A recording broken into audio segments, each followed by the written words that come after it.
Welcome to the Jameson Files. I'm your host, Carrie Weber. Thank you for joining us once again for another episode. I hope that you are a plugged-in part of our Jameson Files community. If this is your first episode, welcome, and we're so glad you're here. Our goal at the Jameson Files is to not only bring you the stories and the successes of your dental peers, but to also bring resources and tools and keep us all on the forefront of what is cutting edge in our profession. And so we are recording live right now from ADA's SmileCon 2022 meeting in Houston, Texas once again. And I'm thrilled to have a good friend joining us for this episode, Mike Buckner of Pearl. So Mike, thank you so much for being with me today. It's a pleasure. Glad to be on. Now, Mike is the Executive Vice President of Revenue for Pearl. And if you're wondering, what is Pearl? That is going to be the topic of conversation today, because what we're talking about today is artificial intelligence. Yes. Artificial intelligence and the breakthroughs it's creating in the dental profession. So Mike, so glad you're with me. Thank you so much for being here. I've been a longtime fan, so I'm so glad to finally be on the show. Wow. Okay. So, Mike, this is going to be hard for us to be serious about because we are friends. But here's the thing is when you follow the breadcrumbs of Mike Buckner, you're usually following along a path and a journey that follows the cutting edge wave of what's happening in dentistry. And you find yourself today supporting a company that is truly in the early stages of making an impact in our profession, artificial intelligence. And, wow, like what is this going to do? How does this serve our community? What are the differences that this could make for dental practices? So I want to dive into that with you a little bit. Yeah. So to start, can you share a little bit of the story of AI in Sure. dentistry and kind of how this has originated, and what are the solutions that the artificial intelligence is starting to bring to the table that's seemingly making these waves and making some differences? Sure. So it's really exciting to bring this kind of technology into the dental space. Like you said, I've kind of been a dental tech junkie, and was in the early days over at Solution Reach, helped grow them, and then I had the opportunity to go over to Dental Intelligence, was with them for a period of time, and then Weave for the last 4 years, right up until they had an IPO, and then I from that point I kind of thought, I'm gonna kind of take a step back and do some consulting, because I really wanted to be thoughtful of where that next move was, though I knew it would be in the dental space. And I happened upon this AI technology, and I thought, wait a second. So it's not yet in the dental space. Dentistry is not utilizing this yet, and it was kind of shocking to me, because you think about it, and this is something that's been utilized in medicine for quite some time. Mammograms, X-rays, artificial intelligence is not new in the medical space, but yet this year, Pearl was the first company to be able to have comprehensive FDA clearance to bring this into this space. And so in doing so, this new technology, it's been exciting to see this really grow and impact practices. And really the one thing that kind of pushed me over the edge to be like, I've got to be a part of this cutting edge technology was, as I mentioned before, I had spent some time with a company that was really focused on KPIs and analytics and helping practices grow by really knowing the ins and outs of what's going on in the practice. Right. But for the first time ever with Pearl, a practice can now actually get a very comprehensive report of all of the undiagnosed treatment in a practice. Not unaccepted treatment, but undiagnosed treatment in a practice. And we can do that by analyzing these X-rays. Currently right now it's 2D images, so bite wings and PAs, and we can basically go back and analyze all of those images, and AI basically will go in and highlight any and all of the pathologies and detections. It's a little mind-blowing. I think it's one of those things, like, we're going to talk about it today, but in the end, it's really seeing it is believing it, because what it's doing is, through the technology, you're able to pull up your patient's radiographs, and the software, the AI is pinpointing areas of potential concern or areas that it's identifying as concern.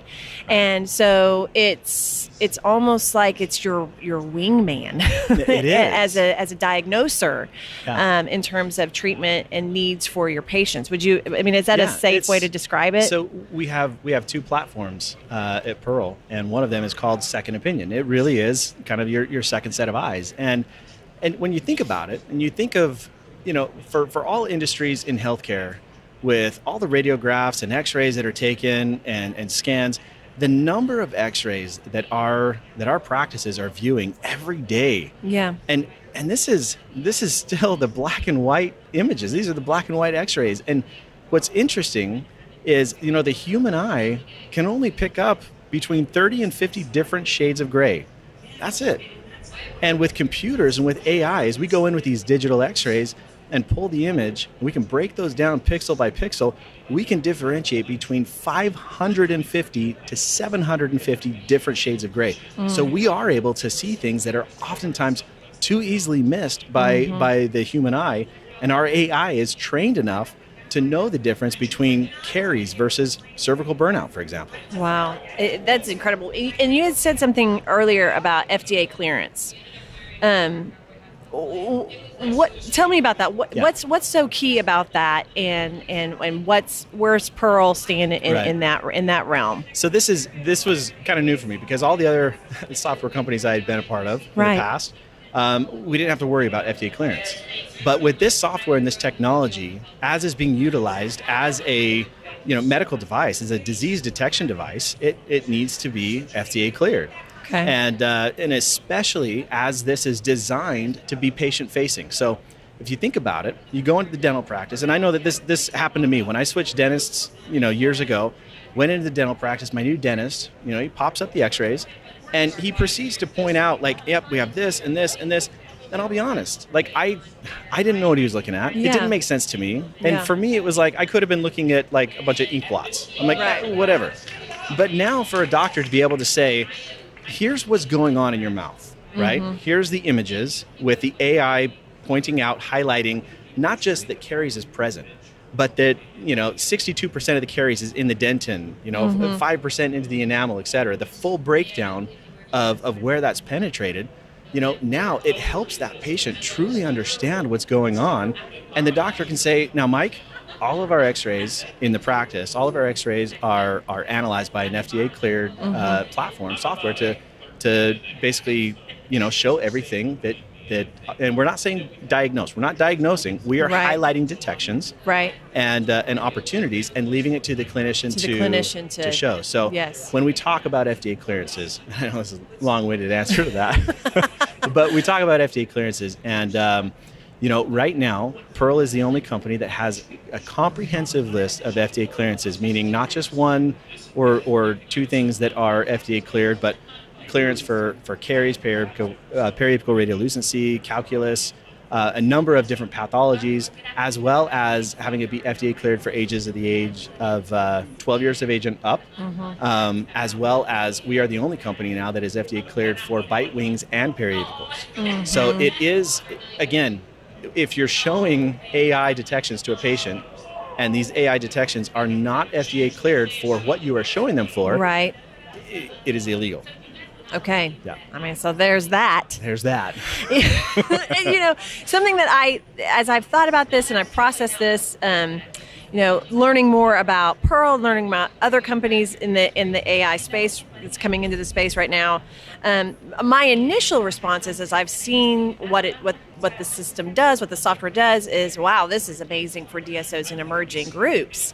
So if you're in a DSO or an emerging group, this is a very interesting resource to me for your clinical directors to mentor and train young up and coming dentists in treatment diagnosis, Right. and treatment planning and quality control. I can see the opportunity that this could bring to leadership in emerging groups and larger DSOs. But at the same time, I've seen you present on this, and the thing that I thought finally a bell rang for me for solo practices was exactly to your point of the second opinion piece. What we know in patient education and treatment presentation is how important visual aids are Absolutely. for learning and understanding. We as human beings are visual learners, and that's why we've always been huge proponents of photography, intraoral cameras, scanners, and so on. And this, I feel like, fits in that space for patient education. It totally does. And so not only helping the provider in diagnosis, Right. but also in education to say, we always believe in the trust, in building trust and need, Sure. urgency, and value in the treatment and the relationship with you. And if trust is still in the process of being built, wow, I mean, this can really help support the trust in what you're diagnosing. Is that what you're seeing or Absolutely. experiencing? So when it comes to case acceptance, there's a few things that really play into that, right? You have, especially when the doctor comes in the room, you have a very limited window of time to build trust and to get that patient, trusting on a level enough to accept treatment. Mm-hmm. And they have to believe in the practice. They have to trust the practice. They have to trust the dentist, Mm-hmm. right? And they have to understand what's going on. Mm-hmm. And so, especially for an educational component here, that's everything. We're in the day and age where you go to the doctor tells you what's going on. What's the first thing you do? You Google it. Right. Dr. Google, and you can tell the patient straight up what it is, but the doctor's like, the patient's in the background going, hold on, let me look Right. at this, right? Mm-hmm. So to have that technology that is backing up and used as a support to what the dentist is seeing, Mm-hmm. but then also what's really cool is AI can come in and analyze the anatomy of the tooth. So now the conversations with the patient that are, hey, the caries is encroaching into the pulp, or we're really close to the pulp. It's right now into the dentin, the cementum, and the patient's saying, okay, you're spouting out a lot of jargon I don't understand. AI can come in and color code and analyze the anatomy of the tooth and show all the different colors and layers and help them just understand what's going on and why they need to treat it today versus holding off. Yeah. It's a lot. I mean, if this is the first time you've really been introduced to what those services are, it's a lot. And it's taken me a minute to really wrap my head around it. So I'm curious for you, and we may have already answered this question in the things that we've already talked about, but the early adopters, there are obviously, there have got to be early adopters that have been like, I'm in. Yeah. Let's do this. Why? Like, what was it about this resource that those early adopters were like, I'm on board, I'm doing this? Yeah. What were those things? Are there some factors, some commonalities? Absolutely. I mean, we see that the practices that are early adopters, these are the ones that are cutting edge. Yeah. Honestly, you think about it right now, and less than 1% of the dentists right now in the United States, less than 1% of dentists are utilizing AI in their practice. So we talk about having a competitive edge, and really not just a competitive edge to present treatment, because we do find that case acceptance, on average, we see case acceptance increase by up to 35% in practices that are utilizing this, strictly just because they are able to present what's going on, take the emotion out of it. They see everything that is, again, backed by an FDA cleared, AI platform or software, and that trust really increases. Yes. I mean, it's almost like I can see it and I can picture it. Everything that we teach in terms of clinical presentation. Right. To say, here are your teeth. Yeah. Here is your mouth. Here's what's happening. Here's what I see. And now here's what my artificial intelligence software is also identifying, and it supports what I see with my own eye as well. Exactly. And even though it's early on, right? So AI really, FDA clearances really came into the space this year, 2022.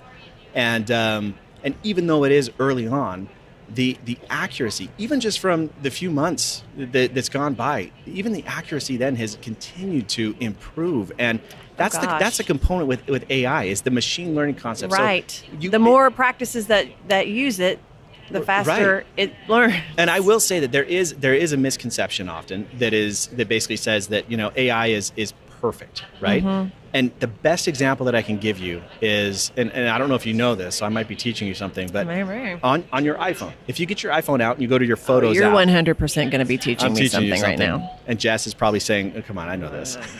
But on the iPhone, if you go to the Photos app and you go down into the search bar, and if I go into that search bar in the Photos app and I type in something generic like a dog or a cat, AI is already in my iPhone, goes in and analyzes all the pictures that I've taken and compiles all of the pictures of dogs right there. It's easy to find. However, when I did that, the best example was out of all of those 330 pictures, I had 2 pictures in there that were deer. It looked like dog, but the thing is it got pretty dang close. Yes. But what AI can see is based off of the images that are inputted in there. So as I'm looking at that, I'm also saying, oh yeah, I could totally see how AI would mistake in this. So Is it 100% accurate? It's not. But I'll tell you, what we do find is when a doctor left alone to analyze everything on the radiograph without any assistance, the accuracy of what is found, finding everything that needs to be found, is between 70-75% on average. Human error. Exactly. But when AI comes in, and if AI is used alone without the doctor to support it, just AI left alone to highlight everything on the image, your accuracy is now in the 80-85 percentile. But when both the doctor and AI come together, the accuracy is now in the 90 percentile. So this is in no way a replacement for the provider, for the doctor, the clinician. This is a tool to be used in conjunction with the doctor and increasing accuracy and really just elevating the overall standard of care that we should be providing to our patients. It should not matter what that treatment plan is if they come into your practice, if they talk to Dr. Buckner or they talk to Dr. Weber. What do you see a team's role in the utilization of this kind of software in a practice? Where does the team fit in this? So this is kind of where I really nerded out when I found out about this, because so much of my time in the last few years has really been spent on, reactivating patients and filling the schedule and patient communication. But I would oftentimes get the comment from office managers or from doctors that would say, Mike, I don't want to necessarily reactivate every patient that's overdue. I don't want to bring in every patient. If I have a hole in my schedule, I don't want to just fill it with a prophy. Right? So now with AI, we can generate these AI-driven lists where we can get a very specific list of patients who are overdue for treatment. And now with all of the AI analysis to show what truly is undiagnosed. Wow. And we can filter that and go off of, prioritizing it. So that instead of your, Wednesday 2:00 opening is now filled with a prophy, we're now bringing in your SRPs. We're now bringing in your implants, your restoration cases, that now that production per visit and overall patient care just goes up. Wow. I mean, it's really remarkable. And,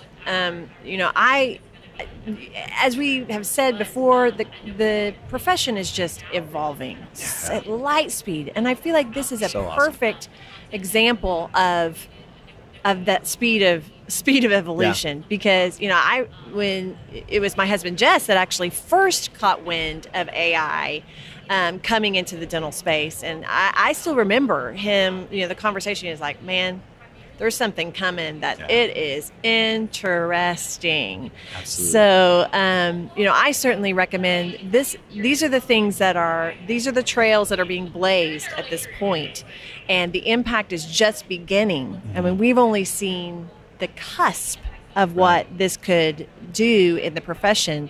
So if this is piqued interest, Mike, where do people go? How can they learn more about Pearl specifically and learn a little bit more about AI and what role it could play in their practice? Sure. So our website is hellopearl.com. Hellopearl.com. Yep, hellopearl.com. And you can go to the website. There's several case studies in there that you can pull up and you can look at.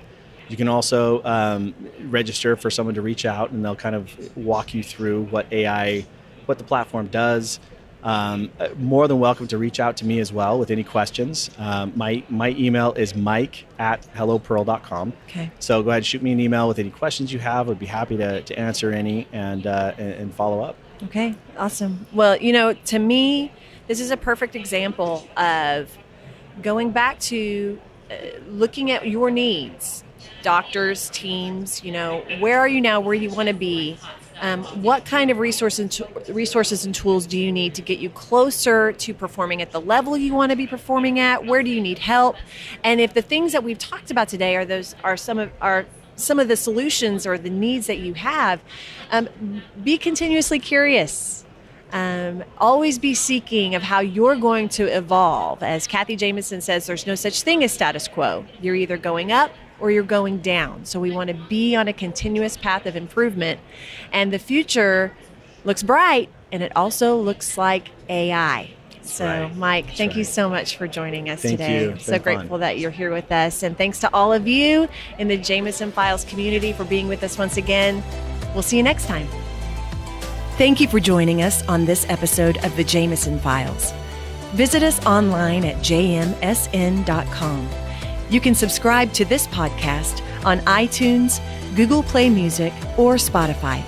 See you next time.